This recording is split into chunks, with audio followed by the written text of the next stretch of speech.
Short টাইমে আপনারা এসছে, এটা গুরুত্বপূর্ণ। আরো আমি বলতে চাইছি কি, ইলেকশন কমিশন কাছে আমরা বারবার চাইছি প্রোগ্রাম করতে, কিন্তু পুলিশের ক্লিয়ারেন্স অজুহাত দেখিয়ে 11th আওয়ারে আমাদের প্রোগ্রামটা বাতিল করে দেওয়া হচ্ছে। আজকে অভিষেক ব্যানার্জি নাকি আসবে সামনগর ব্যারাকপুর, তার জন্য আমাদের ব্যারাকপুর আশেপাশে নোয়াপাড়া প্রত্যেকটা প্রোগ্রাম আমাদের ক্যান্সেল করে দেওয়া। আটপাড়া, জগদ্দল, নোয়াপাড়া, নৈহাটি, বীজপুর অবধি আমাদের প্রোগ্রামগুলো ক্যান্সেল করে দেওয়া। কত কিলোমিটার ডিস্টেন্স এখান থেকে? এখান থেকে প্রায় ধরুন 16 কিলোমিটার ডিস্টেন্স।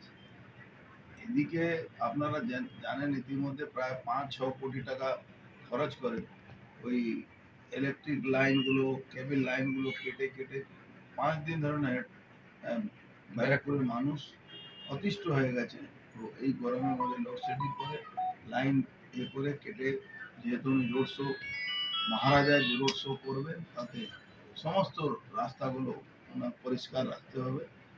এই ধরনের আচরণ মানুষের খুবই অসুবিধা হচ্ছে।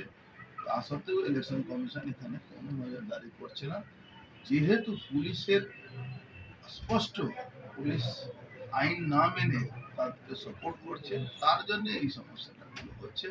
আমি ডাইরেক্ট পুলিশ কমিশনারের এগেনস্টে যে আমাদের পারমিশনটা এই থানাগুলোকে বলে এমন করে দিচ্ছে, ওখানে নো এনওসি দিচ্ছে না, তার জন্য ইলেকশন কমিশন বাতিল করে। প্রচারের কি ক্ষতি হলো? অনেক ক্ষতি হচ্ছে প্রচারে, আমাদের সমস্ত প্রোগ্রামগুলো বন্ধ করে দেওয়া হচ্ছে, এটা ব্যাপক ক্ষতি। এতবার অভিযোগ করছেন তবু সরছে না কেন? এতবার অভিযোগ করা হলো তবু সিভিকে সরছে না কেন? কি কারণটা কি? কি কারণে সরাচ্ছে না, কেন সরছে না আমি তো বলতে পারছি না, কিন্তু অত গুরুতর অভিযোগ থাকা আমাদের কর্মীদের উপরে হামলা করছে, আমাদের পারমিশন দিতে দিচ্ছে না, আমাদের প্রোগ্রাম করতে দিচ্ছে না, নানা রকম অজুহাত দেখিয়ে সেটাকে প্রধানমন্ত্রী আসার দিনও বিজেপি কর্মীদের ঢুকতে দেয়নি। কমিশনের ভূমিকা নিয়ে কি বলবেন? কমিশনের ভূমিকা খুবই খারাপ। প্রথমে আমি বলেছিলাম, তখন তারপরে কিছুটা সরিয়েছে। যে পৌরসভা কর্মচারী, সেই পৌরসভাতে তাকে ডিউটি লাগিয়ে দেওয়া, তারা সরকারি পক্ষ বায়াস হয়ে তারা কাজগুলো করছে। তৃণমূলের পোস্টার বানানো সরকারি জায়গাতে থাকলে তাকে সরাচ্ছে না। ইভেন বিটি রোড একটা গুরুত্বপূর্ণ জায়গা, সেখানে তৃণমূলের সব ফ্ল্যাগ আছে, বিজেপি ফ্ল্যাগ আছে। যুবরাজ মহারাজ আসবেন, বিজেপি ব্যানার, হোর্ডিং, ফেস্টুন সব সরিয়ে দেওয়া হচ্ছে। এটা কোন আইন বলছে কি যুবরাজ আসলে সেই রাস্তা ব্যানার, হোর্ডিং থাকবে? ऐसा क्यों किया जा रहा है? कोई अभिषेक बनर्जी এখন তো বাংলা যুবরাজ অলিখিত ভাবে স্বয়ংভূ যুবরাজ। আইনের শাসন না শাসকের আইন? এখানে শাসকের আইন, তো আইনের শাসন কোথাও নেই বাংলায়। তাহলে কি তিনটা প্রোগ্রাম ছিল? আজকে কি প্রোগ্রাম ছিল যেগুলো পারমিশন পাননি? কদিন ধরে হচ্ছে? আমাদের পদযাত্রা ছিল সকালবেলা 8টা থেকে, তারপরে কোথায়? 10টা থেকে ওই ব্যারাকপুরের সাইডে ছিল, একটা জগদ্দলে ছিল। এরকম প্রোগ্রামগুলোকে পুরোপুরি বাতিল করে। তৃণমূল কি তাহলে পুলিশকে কাজে লাগিয়ে আপনাদের প্রচার বাধা দিচ্ছে? তৃণমূলে তো মেন লেফটেন্যান্ট তো পুলিশই আছে, তৃণমূলতে লেফটেন্যান্ট পুলিশ ছাড়া তো কিছু নেই। পুলিশ আর গুন্ডাদেরকে দিয়ে তৃণমূল চলছে। নির্বাচন কমিশন কি তাহলে পক্ষপাতিত্ব করছে? দেখা গেছে মাথায় হেলমেট নেই, তৃণমূলের বাইকে চেপে পুলিশ কর্মীকে মাথায় হেলমেট ছাড়া যেতে দেখা গেছে। তৃণমূলের বাইক চেপে, তৃণমূলের ঝান্ডা নিয়ে, তৃণমূলের মিটিং এ, দিদিমণি মিটিং এ ওই গাড়ির মধ্যে বড় বড় গাড়ি থাকে না পুলিশের, ওই গাড়ির মধ্যে যাচ্ছে। ওখানে যেহেতু ভিড় হচ্ছে না, জামাটা খুলে টি শার্ট পরে ওই মিটিং এ হাজির হয়ে যাচ্ছে। সংখ্যা গণতি করা হচ্ছে। নির্বাচন কমিশন কি তাহলে পক্ষপাতিত্ব আচরণ করছে বলে মনে করছেন?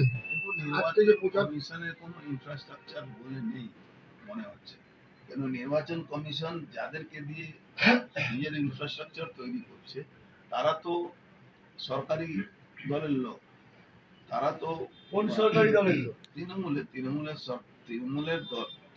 দলের লোক, তারা তাদেরকে ওখানে অ্যাপয়েন্ট করে দেওয়া হয়েছে। তারা কন্ট্রাকচুয়াল চাকরি করে, কিন্তু ইলেকশন কমিশনে কাজ পেয়েছে। তাদের ক্যাজুয়াল লেবারে কাজ করে, তারা কন্ট্রাকচুয়াল, তারা ইলেকশন কমিশনে কাজ করে। এতে কি হয়েছে, ল অ্যান্ড অর্ডার কিভাবে কন্ট্রোল হবে, কিভাবে ভোট হবে, এটা বড় প্রশ্ন থেকে যাচ্ছে। পুলিশ কমিশনারের ভূমিকা যেহেতু খারাপ হয়েছে, পুলিশ পুরো নেগেটিভ কাজ করছে। এই জন্য আমরা বারবার বলছি পুলিশ কমিশনারকে এখান থেকে সরানো, জেপি পান্ডেকে এখানে সরানো। যে এসিপি আছে এখানে 5 বছর ধরে ও এখানে এই রেভিনিউ ডিস্ট্রিক্টে পড়ে আছে। ইলেকশন কমিশন কি ঘুমিয়ে আছে? এইসব দেখতে পাচ্ছে না। আপনার চাপ বাড়াচ্ছেন না কমিশনে পড়ে? আমরা তো চিঠি লিখতে পারি, আমরা তো ইলেকশন কমিশন তো সাইড হতে আছে, ইলেকশন কমিশন আমরা বারবার চিঠি লিখতে পারি, কিন্তু ইলেকশন কমিশনে তো কিভাবে এটা ডিসিশন নিচ্ছে আমার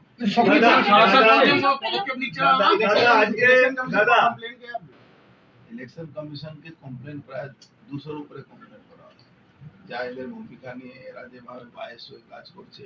আমরা ইলেকশন কমিশন প্রায় 200 কমপ্লেন